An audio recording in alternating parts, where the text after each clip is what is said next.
इधर सुनो, इससे पहले क्लास में हम लोगों ने वेक्टर अलजेब्रा में सिर्फ वेक्टर के बेसिक को पढ़ा था कि वेक्टर को हम रिप्रेजेंट कैसे करते हैं, वेक्टर का मैग्नीट्यूड कैसे निकालते हैं, वेक्टर की डायरेक्शन कैसे डिसाइड करते हैं। तो आपको, मुझे पूरी उम्मीद है ये बात याद रही होगी कि ये है हमारी एक्स एक्सिस, ये है वाई एक्सिस और ये है जेड एक्सिस। एक्स एक्सिस के अलोंग यूनिट वेक्टर को हम लोग कहते हैं क्या, आई कैप। वाई एक्सिस के अलोंग यूनिट वेक्टर को क्या कहते हैं, जे कैप। जेड एक्सिस के अलोंग यूनिट वेक्टर को क्या कहते हैं, के कैप। कोई भी एक जनरल वेक्टर को हम कैसे रिप्रेजेंट करते हैं, तो किसी भी एक जनरल वेक्टर को हम रिप्रेजेंट करते हैं vector A equal to A x i cap plus A y j cap plus A z k cap. Sir A x क्या है, ए एक्स बताओ ना भाई, component of A, component of vector A along x axis. Similarly A y क्या है, component of vector A, component of vector A along y axis. और A Z क्या है, वाई एक्सिस। ए जेड क्या है, कंपोनेंट ऑफ ए,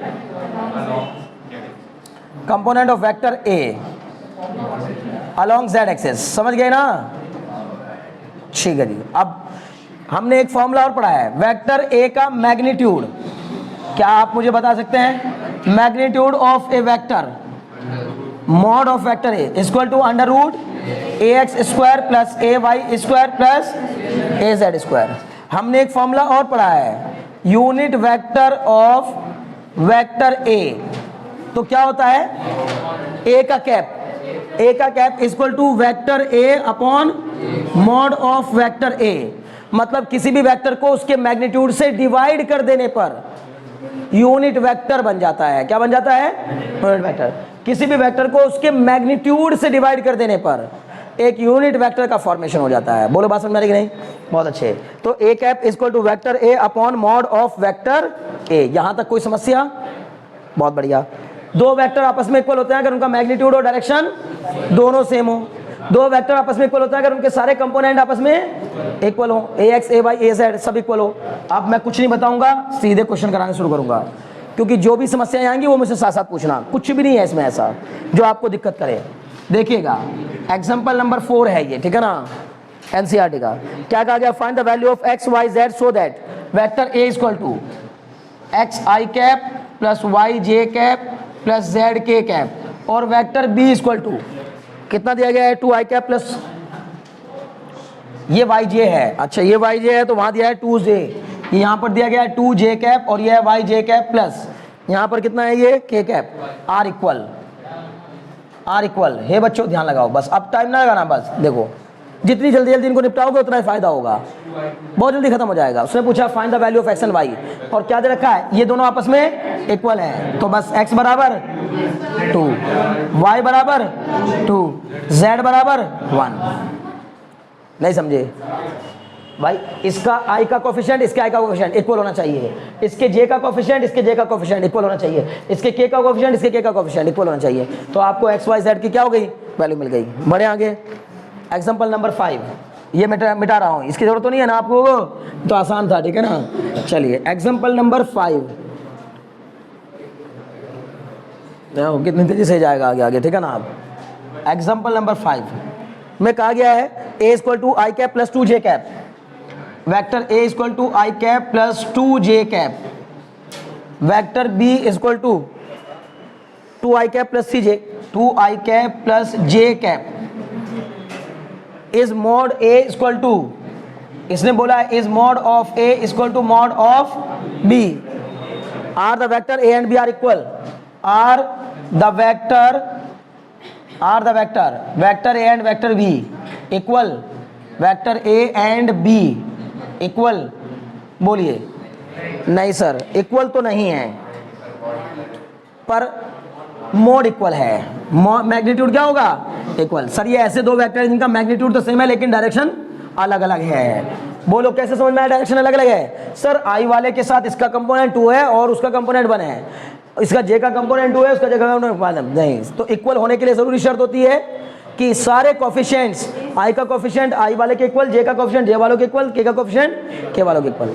तो sir अभी मैंने मैग्नीट्यूड निकाला तो मैग्नीट्यूड ऑफ ए कितना आया अंडर रूट 1 का स्क्वायर प्लस 2 का स्क्वायर, मतलब कितना 4 + 1 5 √5। और मैंने सर b का मैग्नीट्यूड निकाला तो वो भी कितना आया 2 का स्क्वायर प्लस 1 का स्क्वायर, मतलब कितना √5। तो sir mod a mod b के इक्वल तो आ रहा है, लेकिन vector a is not equal to vector b। समझ गए ना? हम कहेंगे magnitude equal direction different, magnitude same direction different. समझ रहे हो ना? बताओ इसमें ऐसा क्या मुश्किल है जो समझ में ना आ रहा हो? बढ़े आगे, बहुत बढ़िया। Example number 6, example number 6, find the unit vector in the direction of vector vector A equal to. हे बच्चों, एग्जाम्पल नंबर 6, आपको मुझे इसका यूनिट वेक्टर बताना है बस। Vector A equal to i cap minus 2j cap. यार क्या क्वेश्चन है सब, क्या गजब के क्वेश्चन है ना? यूनिट वेक्टर बता रहा है, unit vector of vector A बताइए। i अपॉन, अच्छा इसने कहा find a vector in the direction of, अच्छा सुनो एग्जांपल नंबर 6 में ये है find a unit vector in the direction of vector equal to 2i cap plus 3j cap plus k cap. इसका बताना है 2i cap plus 3j cap plus k cap, इसका unit vector बताइए। करो बच्चे करो, एकदम आसान क्वेश्चन है, करो उसको, है ना? इस वेक्टर का यूनिट वेक्टर ए कैप बराबर क्या होगा a upon mod of vector a। तो बस a कितना है 2i cap plus 3j cap plus k cap. Mod कितना आएगा सर अंडर रूट 2 का स्क्वायर प्लस 3 का स्क्वायर प्लस 1 का स्क्वायर। ये आ जाएगा sir 2i cap plus 3j cap plus k cap upon में अंडर रूट 4 + 9 + 1 कितना आएगा sir 2/√14 i cap plus 3/√14 j cap plus 1/√14 k cap. This is vector A cap. समझ गए? A cap का मतलब यूनिट वेक्टर ऑफ वेक्टर ए। नहीं समझे? अरे किसी भी वेक्टर का यूनिट वेक्टर मतलब उसका एक ऐसा वेक्टर, उसकी डायरेक्शन में वो वेक्टर जिसका मैग्नीट्यूड 1 हो। किसी भी वेक्टर का यूनिट वेक्टर मतलब एक ऐसा वेक्टर जिसकी डायरेक्शन तो वही हो जो उस वेक्टर की थी, लेकिन उसका मैग्नीट्यूड कितने के इक्वल हो जाए 1 के। अब आप किसी चीज का मैग्नीट्यूड 1 बनाना चाहते हो तो क्या करना पड़ेगा, उसके मैग्नीट्यूड से डिवाइड। 30 को 30 से डिवाइड कर दो 1 हो जाएगा कि नहीं, 5 को 5 से डिवाइड कर दो 1 हो जाएगा कि नहीं। हाँ, तो सर किसी भी वेक्टर को उसके मैग्नीट्यूड से डिवाइड कर देने पर उसका मैग्नीट्यूड तो 1 हो जाता है, लेकिन डायरेक्शन वही रहती है जो पहले से थी। ठीक है ना, समझ गए? बहुत अच्छे। नेक्स्ट देखो एग्जाम्पल नंबर 7, सूर्य प्रताप। हाँ बताओ। बिल्कुल जरूरी है, बेहतर है, क्योंकि हमेशा किस फॉर्म में लिखना चाहिए ax i cap plus ay j cap plus az k cap. ठीक है ना? चलिए एग्जाम्पल नंबर 7 में इसने कहा है भाई वेक्टर a बराबर कितना दिया है i cap minus 2j cap. ये बच्चे ध्यान लगाओ, इसने कहा इस वेक्टर की डायरेक्शन में 7 मैग्नीट्यूड रखने वाले वेक्टर को बताओ। इस वेक्टर की डायरेक्शन में 7 मैग्नीट्यूड रखने वाला वेक्टर बताओ। तो इसकी डायरेक्शन का मतलब पहले बना लो इसका यूनिट वेक्टर, क्योंकि इसका यूनिट वेक्टर बनाने से क्या होगा, उसकी डायरेक्शन तो वही रहेगी जो इसकी होगी, और मैग्नीट्यूड हो जाएगा 1, और फिर उसको 7 मैग्नीट्यूड का बनाने के लिए क्या कर दो 7 से मल्टीप्लाई कर दो। बोलो बात समझ में आएगी नहीं? पक्का? बहुत अच्छे। तो मतलब जो मुझे चाहिए मेरा रिक्वायर्ड वेक्टर कितने के इक्वल हो जाएगा 7 टाइम्स ऑफ a कैप। नहीं समझे? बताओ मैं सही लिख रहा हूँ नहीं? जीशा समझ में आ रहा है? 7 टाइम्स ऑफ a कैप। क्यों लिख दिया समझ में आया? कि a का पहले यूनिट वेक्टर निकालेंगे, उससे क्या फायदा मिलेगा सर, एक ऐसा वेक्टर मिल जाएगा जिसकी डायरेक्शन तो वही होगी जो वेक्टर a की होगी, और उसका मैग्नीट्यूड कितना होगा 1 होगा 1। फिर लेकिन मैं उसे 7 से मल्टीप्लाई किया हूं तो क्या हो जाएगा 7, मैग्नीट्यूड बढ़ के 7 हो जाएगा, डायरेक्शन वही रहेगी। समझ गए ना? बहुत अच्छी। तो ये हो जाएगा 7 इंटू, अब बताओ i cap minus 2j cap upon, इसका मैग्नीट्यूड निकालने के लिए क्या करेंगे 1 का स्क्वायर प्लस ऑफ माइनस 2 का स्क्वायर। इसका कोफिशिएंट 1 है ना यहाँ, तो क्या हो जाएगा ये vector b equal to 7 i cap minus 2j cap upon 1 + 4 5।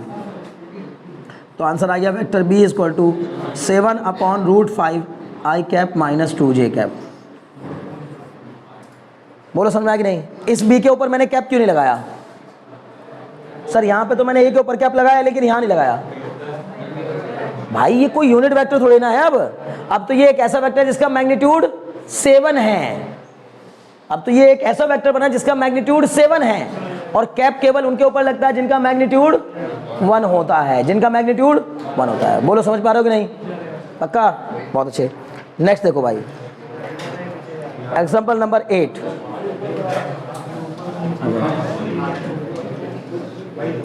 जल्दी से इसको नोट डाउन कर लो। एग्जांपल नंबर 8 देखो, ठीक है ना? मोइन आर्यन ध्यान दो इधर, बहुत बातें कर रहे हो। एग्जाम्पल नंबर 8, इसने कहा find a unit vector in the direction of sum of the vectors. देखिए ना, दो वेक्टर दिए हैं। दिया vector A equal to 2i cap plus 2j cap minus k cap. मतलब क्या चाहता है भाई तुम लोगों से कि इतना आसान कुछ है क्या इसमें? अभी तक तो कुछ नहीं नजर आ रहा sir. Vector B equal to कितना? 2i cap plus j cap plus 3k cap, ठीक है ना? उसने कहा इन दोनों के सम की डायरेक्शन में find a unit vector in the direction of sum of the two vectors. ये जो दो वेक्टर दिए गए हैं, इन दोनों वेक्टर के सम की डायरेक्शन में, इन दोनों वेक्टर के सम की डायरेक्शन में एक यूनिट वेक्टर बताओ। तो आपको क्या करना है, पहले इनका सम निकाल लेते हैं। इनका सम क्या आएगा? मान लीजिए वेक्टर एस आएगा। क्या आएगा? वेक्टर एस कितने के इक्वल हो जाएगा सर? ए प्लस बी के इक्वल। तो ये कितना हो जाएगा? 2i cap plus 2j cap minus 5k cap plus 2i cap plus j cap plus 3k cap. कितना हो जाएगा? 2 plus 2 4i, 2 plus 1 3j cap minus 5 plus 3 minus का 2k कैप। ये हो जाएगा वेक्टर एस।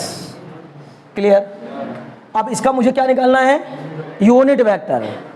इसका भी क्या निकालना है? Unit vector. तो इसका यूनिट वेक्टर निकालने के लिए क्या फॉर्मूला ले जाएगा? Vector S upon mod of vector S. समझ गए ना? कोई डाउट है? नहीं। क्या हो जाएगा बच्चों answer? 4i cap plus 3j cap minus 2k cap upon under root 4 का स्क्वायर प्लस 3 का स्क्वायर प्लस ऑफ माइनस 2 का स्क्वायर। कितना हो जाएगा ये? 4i cap plus 3j cap minus 2k cap upon under root में 16 प्लस 9 प्लस 4। कितना हो जाएगा sir? 4 upon root 29 I cap plus 3 upon root 29 J cap minus का 2 अपॉन रूट 29 क्या? K cap. This is S cap. समझ रहे हो ना? बहुत अच्छे। एग्जाम्पल नंबर 8 भी कंप्लीट। ओके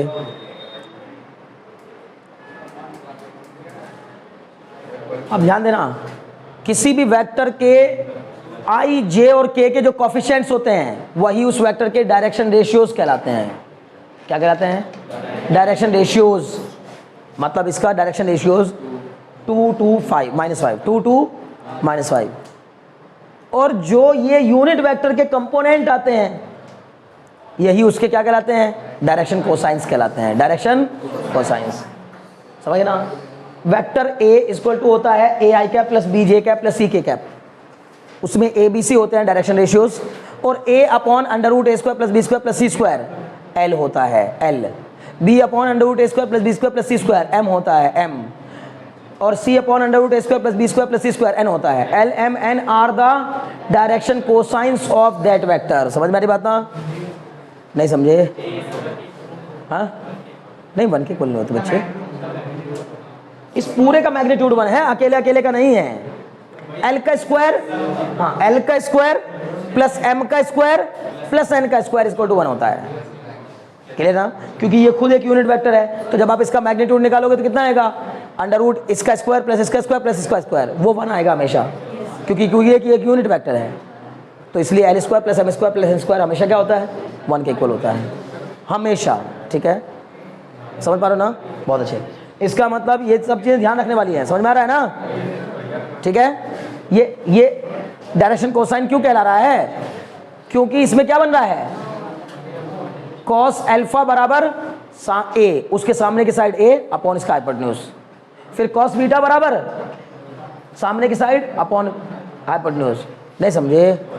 कोई वेक्टर एक्स एक्सिस से कितना एंगल बना रहा है उसको अल्फा लेते हैं।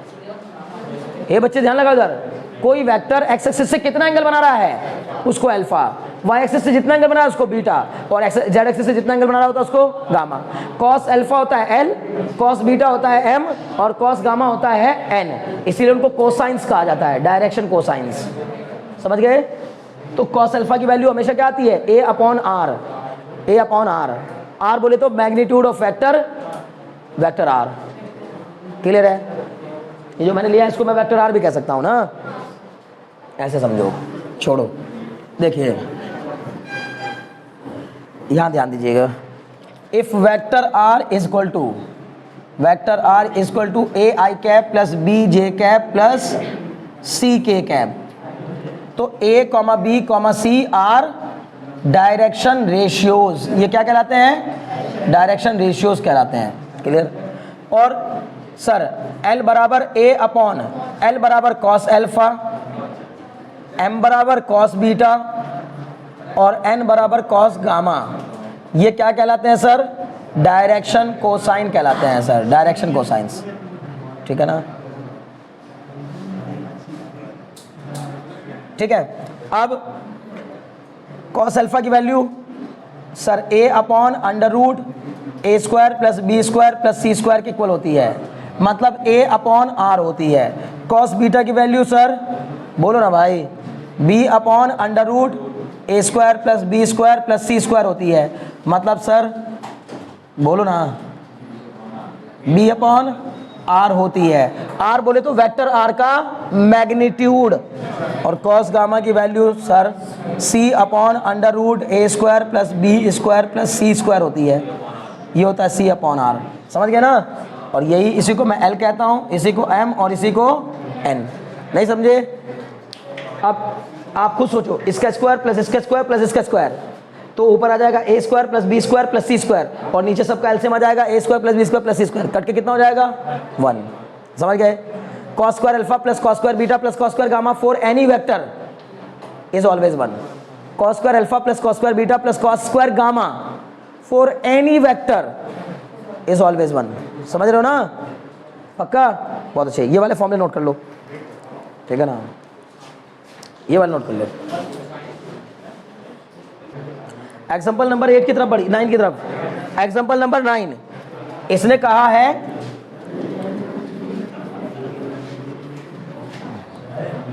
देखिए, एग्जाम्पल नंबर 9 में कहा गया है if A equal to I cap plus J cap, vector A equal to I cap plus J cap minus 2k cap R, इसने कहा write the direction ratios of the vector and hence calculate its direction cosines. भाई मुझे आपको इस vector के direction ratios बताने हैं। पहले तो डी रेशियोज, पहले तो डी रेशियोज बताओ क्या होंगे सर? 1 1 माइनस 2, खत्म। इसी के डी कोसाइंस बताओ, डायरेक्शन कोसाइंस बताओ सर। 1 अपॉन अंडर रूट 1 का स्क्वायर प्लस 1 का स्क्वायर प्लस ऑफ माइनस 2 का square, comma 1 upon under root 1 का स्क्वायर प्लस 1 का स्क्वायर प्लस ऑफ, और comma minus 2 upon under root 1 का स्क्वायर प्लस 1 का स्क्वायर और प्लस ऑफ माइनस 2 का स्क्वायर। सॉल्व कर दीजिएगा। ये क्या आ गया बताओ? पहला वाला क्या है भाई? बोलो ना यार। 1 upon root 6, 1 upon root 6, comma 1 upon root 6, comma minus 2 upon root 6। Note कर लीजिए। लो, क्या मुश्किल है इसमें? एकदम आसान है। ठीक है, मुझे पूरी उम्मीद है कि आपको मैंने ये भी बता दिया था कि दो वेक्टर को ज्वाइन करने वाले, दो पॉइंट को ज्वाइन करने वाले किसी वेक्टर को कैसे बनाते हैं। बता दूं, जरा याद करिए, मैंने आपको कभी ये बताया था क्या कि अगर एक पॉइंट का पोजीशन वेक्टर वेक्टर पी हो और एक पॉइंट का पोजीशन वेक्टर वेक्टर क्यू हो, याद करो, तो मैंने आपको बताया था वेक्टर पी क्यू बराबर क्या होता है? बोलो ना, O Q minus O P. याद है? ए बी बराबर क्या होता है? वेक्टर ए बी बराबर, बोलो ना, O B minus O B, मतलब बी का पोजीशन वेक्टर, ओ ए मतलब ए का पोजीशन वेक्टर। मतलब अगर आपको ए से बी को मिलाने वाला वेक्टर बनाना है, ए से बी को ज्वाइन करने वाला वेक्टर बनाना है, तो आपको ओ बी माइनस ओ ए करना होगा, और बी से ए को ज्वाइन करने वाला वेक्टर बनाना है तो ओ ए माइनस ओ बी करना होगा। क्लियर? अगला क्वेश्चन, कितनी छोटी छोटी बातों पर इसने कहानी दी है बस। एग्जाम्पल नंबर 10 क्या कहा? Find the vector joining the points, find the vector joining the points 2, 3, 0 and दूसरा पॉइंट दिया है 1, -1, -2, -4, -1, -2, -4। सुनिए भाई सुनिए, इन दो पॉइंट को ज्वाइन करने वाला वेक्टर बताना है हमें। तो पहले मुझे आप बताओ ओपी कितना होगा? वेक्टर ओपी सर ओपी हो जाएगा 2i cap plus 3j cap plus 0k cap. Clear? O Q कितना हो जाएगा? ओ क्यू सर ये हो जाएगा -i cap -2j cap -4k cap.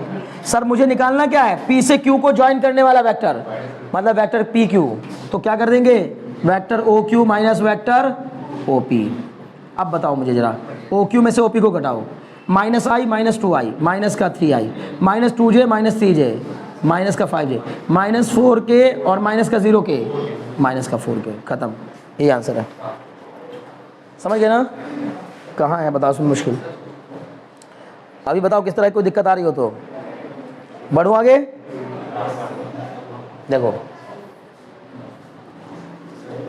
इसके बाद यहां जाओ, किन्हीं, ये बच्चे इधर ध्यान लगाओ, किन्हीं दो पॉइंट को मिलाने वाले, प्लीज कॉन्सेंट्रेट माइंड। अगर कोई दो पॉइंट हमें दे रखे हैं, वेक्टर पी और वेक्टर क्यू,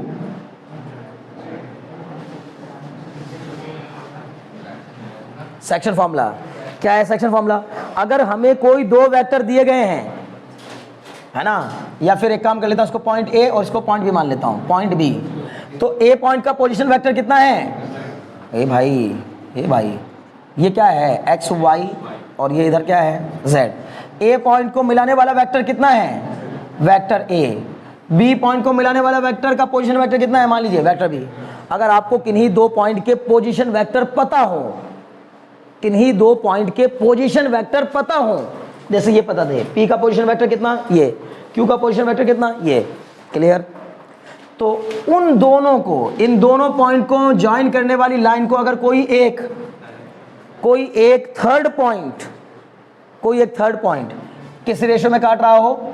m:n के रेशो में काट रहा हो। क्लियर है? तो इसका पोजीशन वेक्टर, यानी कि इसका वेक्टर r, वो क्या बनेगा?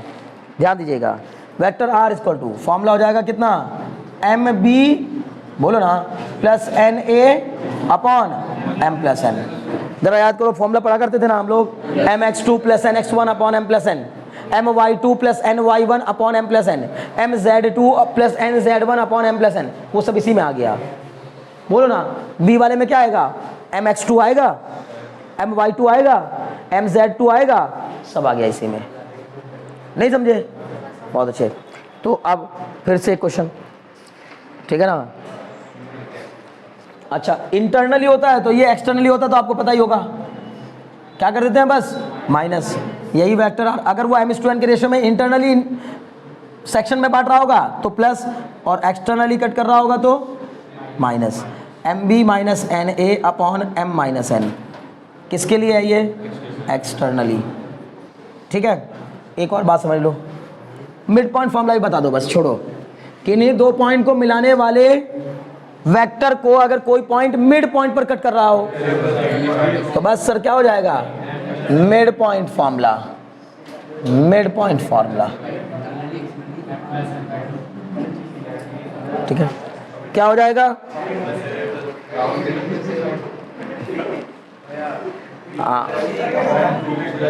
Vector r equal to a plus B by 2। नहीं समझे? m और n की वैल्यू क्या हो जाएगी? बस इक्वल हो जाएगी, इक्वल, सेम। और जब इनका रेशियो सेम हो जाएगा, जैसे 2 2 आ जाएगा तो 2 पर से कॉमन, नहीं समझे?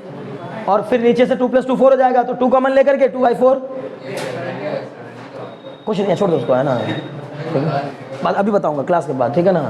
पहले इसको पूरा कर लें, ठीक? हो गया? इतनी बात समझ आ गई? नहीं, इंटरनली एक्सटर्नली का मतलब क्या है, इसको लेके बहुत ज़्यादा परेशान है।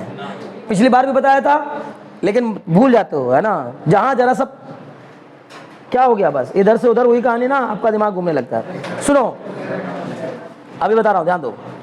मान लीजिए कि ये बच्चे इधर ना लगाओ, देखो देखो, ये कोई दो पॉइंट को मिलाने वाली लाइन है, ये है मेरा पॉइंट ए और यह पॉइंट बी, एक पॉइंट इनको यहां काटा है तो समझ में आया m/n, ये कहलाता है इंटरनल कट।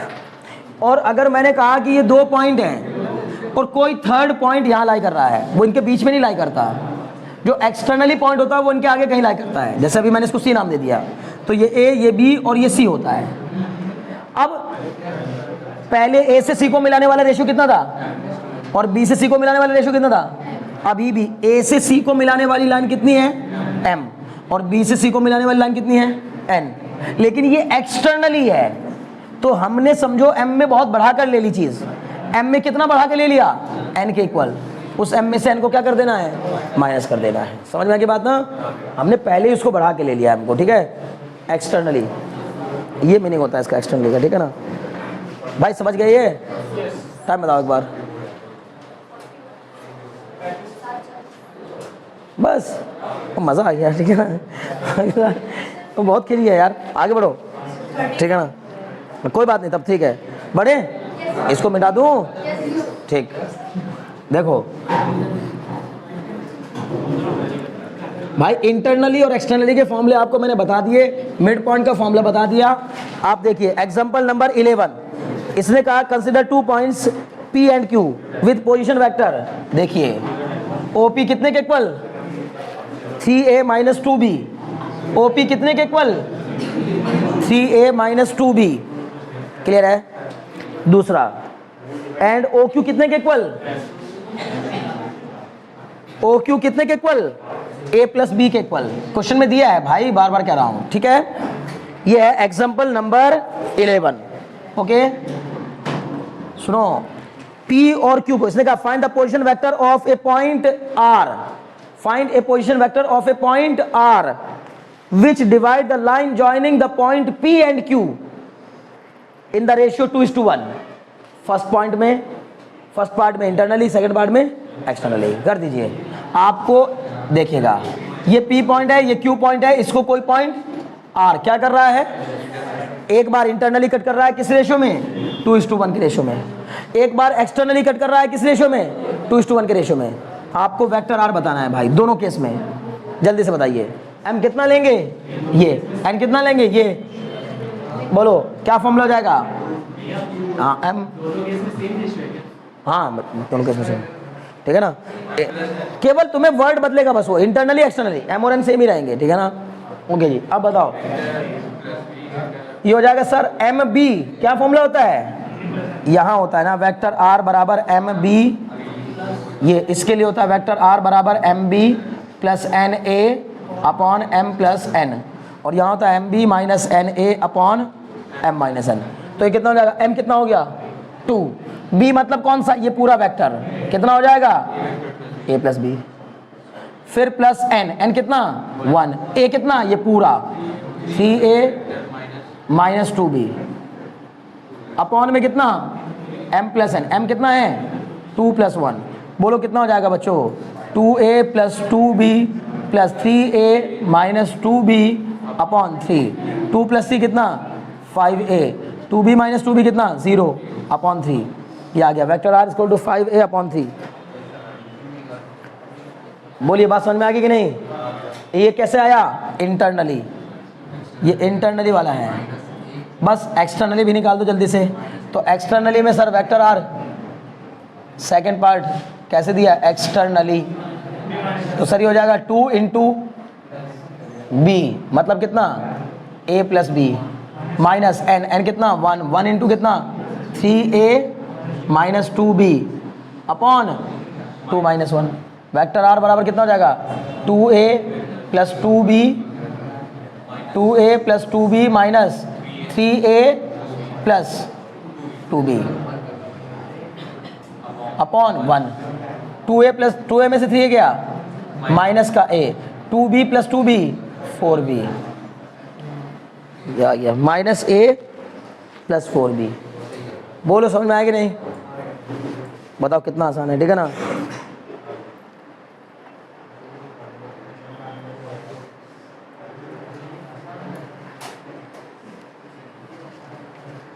हो गया?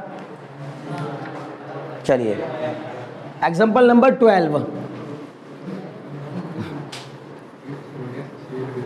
देखिए भाई, एग्जाम्पल नंबर 12 क्या दिया गया है? इसने कहा शो दैट द पॉइंट्स में बता रहा हूं क्या क्या है, 2i cap minus j cap plus k cap, b क्या है, i cap minus 3j cap minus 5k cap, c क्या है, 3i cap minus 4j cap, 3i cap minus 4j cap minus का 4k cap are the vertices of, show that are the vertices of a right angle triangle. कर पाओगे? Vertices of a right angle triangle, मैं आपको मौका देता हूं, करिए। Show करना है कि ये तीनों एक राइट एंगल ट्राइंगल के वर्टिसेस हैं, वर्टिसेस, बार बार बोल रहा हूं वर्टिसेस, ठीक है ना? करिए। देखो ये वर्टिसेस के कोऑर्डिनेट दे रखे हैं, अगर ये साइड के कोऑर्डिनेट दिए होते तो सीधे क्या कर लेते, अगर ये साइड्स दी होती, साइड्स, तो सीधे इन्हीं का ही मैग्नीट्यूड निकाल देते, इन्हीं का मैग्नीट्यूड। लेकिन अभी ये साइड नहीं दे रखी हैं, क्या दे रखे हैं, ट्राइंगल के वर्टेक्स दे रखे हैं ए बी सी, तो हम पहले ए बी निकालेंगे। बताओ ए बी कैसे निकलेगा, बी माइनस ए, बी वाले में से वाले को माइनस कर दो, बताओ कितना, तो ये हो जाएगा sir i minus 2i, i minus 2i, b minus a होगा ना, जब ए बी निकालेंगे तो बी माइनस ए, ठीक है ना? अरे ओ बी माइनस वही होता है ना यार, क्या कर दूँ, क्या करूँ, ठीक है? ओ बी का मतलब ये है, बताओ आई माइनस 2i माइनस आई माइनस का 3j और माइनस ऑफ माइनस j, ठीक है? बहुत बढ़िया यार, ऐसे देख रहे हो तुम लोग जैसे लग रहा तुम्हें समझ में नहीं आ रहा है। ए बी वेक्टर कैसे निकालोगे सर, बी माइनस ए करेंगे, बी का वेक्टर लिख दिया कितना, i cap minus 3j cap minus 5k cap minus 2i cap minus j cap plus k cap, i में से 2 आ गया माइनस आई, माइनस 3j और माइनस माइनस प्लस का j, तो माइनस का 2j माइनस 5k और माइनस k, मतलब minus का 6k, this is vector a b. आ गया? ऐसे ही बी सी और सी ए दोनों निकालेंगे, ठीक है ना? बी सी भी निकालिए और सी ए भी निकालिए। बी सी कितना आया, बी सी बराबर होगा सी माइनस बी, सी कितना, 3 में से आ गया 2i माइनस 4 और माइनस ऑफ माइनस करेंगे तो प्लस का 3 हो जाएगा, तो माइनस जे, केवल माइनस जे, मान जाओ मुकुल, माइनस 4 और प्लस 5 प्लस का के, अरे माइनस 4 फिर माइनस ऑफ माइनस 5 तो प्लस का 5 हो जाएगा, तो यानी प्लस के, ये आ गया आपका क्या, बी सी। फिर ए सी बताओ या सी ए बताओ, सी ए, सर सी ए बराबर होगा ए माइनस सी, ए बताओ भाई, ए बताओ, 2 माइनस 3i माइनस का i माइनस जे और माइनस ऑफ माइनस प्लस का 3j, के माइनस ऑफ माइनस प्लस का 5k, देखना जरा ऐसा आया क्या आपका? अब इन सब का मैग्नीट्यूड निकालो, बताओ ए बी का मैग्नीट्यूड, सर मैग्नीट्यूड क्यों निकाल रहे हैं, लेंथ निकालने के लिए। ए बी का मैग्नीट्यूड क्यों निकाल रहे हैं, लेंथ निकालने के लिए, तो बताओ लेंथ कितनी हो जाएगी, ए बी का मैग्नीट्यूड मतलब अंडर रूट -1 का स्क्वायर प्लस ऑफ -2 का स्क्वायर प्लस ऑफ -6 का स्क्वायर, सर ये आ जाएगा रूट 41, ए बी का मैग्नीट्यूड। बी सी का मैग्नीट्यूड बताओ सर, अंडर रूट ये रहा 2 का स्क्वायर प्लस ऑफ -1 का स्क्वायर प्लस ऑफ 1 का स्क्वायर, ये कितना हो जाएगा 4 + 1 प्लस मतलब रूट 6 आया होगा, है ना? हाँ। ए सी का मैग्नीट्यूड या सी ए का मैग्नीट्यूड सर ये आएगा अंडर रूट -1 का स्क्वायर प्लस ऑफ 3 का स्क्वायर प्लस ऑफ 5 का स्क्वायर, बताओ सर 1 + 9 प्लस कितना, 25 9 34 और एक 35 आएगा ना, ये बहुत अच्छे। अब बताओ जरा, ए बी का स्क्वायर इज इक्वल टू ए सी का स्क्वायर प्लस बी सी का स्क्वायर आ रहा है, देखो ए बी का स्क्वायर कितना हो जाएगा 41, बी सी का स्क्वायर कितना हो जाएगा 6, ए सी का स्क्वायर कितना हो जाएगा 35, तो ए बी का स्क्वायर बराबर ए सी का स्क्वायर प्लस बी सी का square, so we can say it is right angle triangle. नहीं समझे? किसी एक ही ट्राइंगल की किसी एक साइड का स्क्वायर या कह लो सबसे बड़ी साइड का स्क्वायर बाकी की दो साइड के स्क्वायर के सम के इक्वल हो जाए तो हम कहते हैं कि वो राइट एंगल ट्राइंगल है। समझ गए ना? बहुत अच्छे। अब ये बताओ एंगल कौन सा होगा 90 डिग्री में? कौन सा एंगल 90 डिग्री होगा? अगर ये पूछ लिया जाए कि कौन सा एंगल 90 डिग्री होगा? वेरी गुड, लॉन्गेस्ट के सामने वाला होता है। लॉन्गेस्ट कौन सी है? A B. ए बी के सामने जो एंगल बनेगा सी होगा, एंगल सी, या ए सी भी कहो या एंगल सी भी चल जाएगा, है ना? क्लियर ना? क्योंकि ए बी के सामने वाला एंगल एंगल सी कहलाएगा। बोलो बात समझ में आ रही कि नहीं? पक्का? ये भी ध्यान देने वाली बात होती है, ठीक है ना? वो पूछ सकता है कि बताओ कौन सा एंगल इसमें राइट एंगल होगा, तो हम बोलेंगे लॉन्गेस्ट साइड के सामने वाला एंगल 90 डिग्री होगा। समझ में आ गया? एक भी एग्जांपल नहीं बचा। एक्सरसाइज 10.2 आप पूरी आराम से कंप्लीटली सॉल्व कर सकते हैं, कोई बात नहीं बचेगी इसमें। अभी जाने की जरूरत जल्दी मत मचाइए, अब आगे बढ़ेंगे, ठीक है ना? समझ में आ रही बात? अरे यही तो इम्पोर्टेंट है, और क्या इम्पोर्टेंट है? अरे कुछ नहीं इम्पोर्टेंट है इसमें, है ना? कितना तुम लोग टेंशन हो, ठीक है? देखो अब बचा आपके पास प्रोडक्ट ऑफ टू वेक्टर्स। पता है आपने प्रोडक्ट ऑफ टू वेक्टर्स तो पढ़ा हुआ है ना? याद है? बहुत बढ़िया। दो टाइप का प्रोडक्ट ऑफ टू वेक्टर्स दो टाइप से होता है ना? कौन कौन सा? Scalar product of two vectors और vector product of two vectors. मुझे उम्मीद है ये आता है आप लोगों को। क्या कहने हैं? अगर दिया गया हो वेक्टर ए, पहली बात वेक्टर ए डॉट वेक्टर बी, बताते जाइए। Scalar product of two vectors, vector A dot vector B equal होता है सर वेक्टर ए का मैग्नीट्यूड इनटू वेक्टर बी का magnitude into cosine of angle between them. Angle between them, बार बार बोल रहा हूं, cosine of angle between them. Sir इसी को हम क्या भी लिख सकते हैं? वेक्टर ए डॉट बी बराबर ए बी कॉस थीटा। ए का मतलब ही अगर उसके ऊपर से एरो हटा दिया तो समझो वो ए का क्या है? वेक्टर ए का मैग्नीट्यूड। बी के ऊपर से एरो हटा दिया तो समझो क्या है? वेक्टर बी का मैग्नीट्यूड। समझ गए ना? बहुत अच्छे। तो एक फॉर्मूला तो ये बन गया आपके सामने, a vector A dot b, a dot a, बच्चे ध्यान लगाओ, a vector A dot vector b बराबर ए बी कॉस थीटा। यहीं से एक फॉर्मूला और बन गया आपके, angle between the two vectors. अगर मैं दो वेक्टर के बीच का एंगल निकालना हो, एंगल बिटवीन टू वेक्टर्स क्या होता है सर? कॉस थीटा बराबर A dot B upon A B, मतलब भाई mod A into mod B, मतलब ए बी। कॉस थीटा बराबर ए डॉट बी। अगर किन्हीं दो वेक्टर के बीच का एंगल निकालना हो तो पहले उनका डॉट प्रोडक्ट करिए और फिर सर उनके मैग्नीट्यूड के मल्टीप्लिकेशन से डिवाइड कर दीजिए, ठीक है ना? Cosine of angle between them निकल आएगा। फिर यहां से अगर थीटा निकालना हो तो कॉस को उधर भेज दीजिए, कॉस इनवर्स में आंसर आ जाएगा। क्लियर है? वरुण समझ में आ रही बात? बहुत बढ़िया। अगर मैंने आपसे कहा तो आप मुझे जल्दी से बताएंगे आई डॉट आई क्या होगा? I dot I sir I का मैग्नीट्यूड इनटू दूसरे वाले आई का मैग्नीट्यूड इनटू दोनों के बीच का कॉस जीरो। आई और आई के बीच में एंगल कितना होगा? 0 डिग्री। आई और आई जब दोनों आई है तो इसका मतलब दोनों के बीच का एंगल 0। कॉस 0 की वैल्यू, आई का मतलब क्या होता है? Unit vector. यूनिट वेक्टर मतलब जिसका मैग्नीट्यूड 1, तो इसका मैग्नीट्यूड 1, इसका मैग्नीट्यूड 1, इसकी वैल्यू 1, तो 1 इंटू 1 इंटू 1 आ गया। तो क्या कहोगे आज के बाद से कि sir I dot I cap dot I cap 1, J cap dot J cap 1, के कैप डॉट के कैप 1। बोलो बात समझ में आई कि नहीं? सिमिलरली सर अगर मैं करूंगा आई डॉट जे, तो बताओ आई का मैग्नीट्यूड इंटू जे का मैग्नीट्यूड इंटू में दोनों के बीच का एंगल 90 डिग्री। कॉस 90 की वैल्यू 0, तो ये 0 हो जाएगा। तो आई डॉट जे सर कितना हो जाएगा? 0। जे डॉट के कितना हो जाएगा? 0। के डॉट आई कितना हो जाएगा? उम्मीद है बात समझ में आ रही होगी।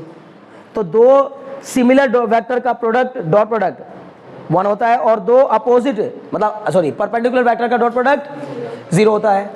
दो परपेंडिकुलर वेक्टर का डॉट प्रोडक्ट 0 आया। यहीं से एक बात और पता चल गई कि जब भी कोई दो वेक्टर एक दूसरे के परपेंडिकुलर होते हैं तो उनके बीच में उनका डॉट प्रोडक्ट 0 के इक्वल होता है। बार बार कह रहा हूं, जब भी कोई दो वेक्टर एक दूसरे के परपेंडिकुलर होते हैं तो उनका डॉट प्रोडक्ट 0 के इक्वल होता है। And vice versa, vice versa मतलब इसका उल्टा भी प्रूफ हो जाएगा। मतलब अगर दो वेक्टर परपेंडिकुलर हैं तो उनके बीच का डॉट प्रोडक्ट पक्का 0 के इक्वल होगा। समझ ना? आप दो तरीके से बात कह सकते हैं ना, अगर किन्हीं दो वेक्टर का डॉट प्रोडक्ट 0 के इक्वल होगा तो वो दोनों वेक्टर एक दूसरे के परपेंडिकुलर होंगे, और अगर कोई दो वेक्टर एक दूसरे के परपेंडिकुलर हैं तो उनका डॉट प्रोडक्ट पक्का 0 के इक्वल होगा। बोलो बात समझ में आ रही कि नहीं? पक्का? बहुत बढ़िया। तो ये कंडीशन ऑफ परपेंडिकुलरिटी भी है। ये क्या है? ये कंडीशन ऑफ परपेंडिकुलरिटी, मतलब किन्हीं दो वेक्टर को पता करने के लिए कि कोई दो वेक्टर परपेंडिकुलर है या नहीं है। ठीक है ना? बहुत बढ़िया। अच्छा, अगर वैसे आपको निकालना हो, ठीक है ना, मान लीजिए कि आपको वैसे नहीं निकालना है, किन्हीं दो वेक्टर का डॉट प्रोडक्ट। कौन कौन से दो वेक्टर का डॉट प्रोडक्ट? वेक्टर ए डॉट वेक्टर बी। देखिएगा ध्यान से, ठीक है ना? यार क्या करना, वो सब क्या बताऊं, सीधे करवाऊं? अरे सीधे करवाऊंगा ना क्वेश्चन। चलिए एग्जांपल नंबर 13, एग्जांपल नंबर 13 में क्या कहा इसने? Find the angle between the two vectors, vector A and vector be with magnitude 1 and 2। दो वेक्टर दिए हैं, वेक्टर ए और वेक्टर बी, उनका मैग्नीट्यूड दिया है, मतलब वेक्टर ए का मैग्नीट्यूड दिया है 1, वेक्टर बी का मैग्नीट्यूड दिया है 2, और कहा है ए डॉट बी कितना है? 1। यार ये देखे और क्या पूछा है? थीटा। अरे यार क्या पूछ रहा है? सब दे दिया तुम्हें और बस पूछ रहा है एंगल बता दो। ठीक है, तो क्या लिखोगे? सर कॉस थीटा बराबर A dot B upon A B. Sir A dot B कितना? 1, और ए का मैग्नीट्यूड कितना? 1, बी का मैग्नीट्यूड कितना? 2, है ना? शुभम ध्यान दो बच्चे, कॉस थीटा बराबर कितना आ गया? 1/2। 1/2 कितने की वैल्यू होती है? Sir 60 degree. इसका मतलब थीटा बराबर कितना? अरे भाई किसी में भी दे दो, लो π/3। बेहतर होता है रेडियन में दीजिए, बेहतर होता है कि एंगल को आप रेडियन में बताइए, π/3 में बताइए, ठीक है ना? बेहतर वही है, लेकिन आंसर दोनों सही हैं, कोई दिक्कत नहीं। बोलो नहीं समझे? पक्का? बस इतना ही रखोगे? अरे भाई हाँ चलो ठीक है, तो एक काम करना है, आप सुनो मेरी बात ध्यान से। एक्सरसाइज 10.2 और 10.3 आराम से कंप्लीट कर सकते हो, कुछ नहीं है इसमें, बिल्कुल इसी जैसी है ये, यही सब है, इसके ज़्यादा कुछ नहीं है। अगली क्लास में इसको आगे एक्सप्लेन कर देंगे और आपके डाउट्स भी बता देंगे, ठीक है ना? आज के लिए इतना काफ़ी है, मिलते हैं नेक्स्ट क्लास में फिर से इसी जोश और जुनून के साथ, ठीक है ना? जिस जोश के साथ आज क्लास हुई है, ठीक है? ठीक, ओके, आज के लिए इतना काफ़ी है।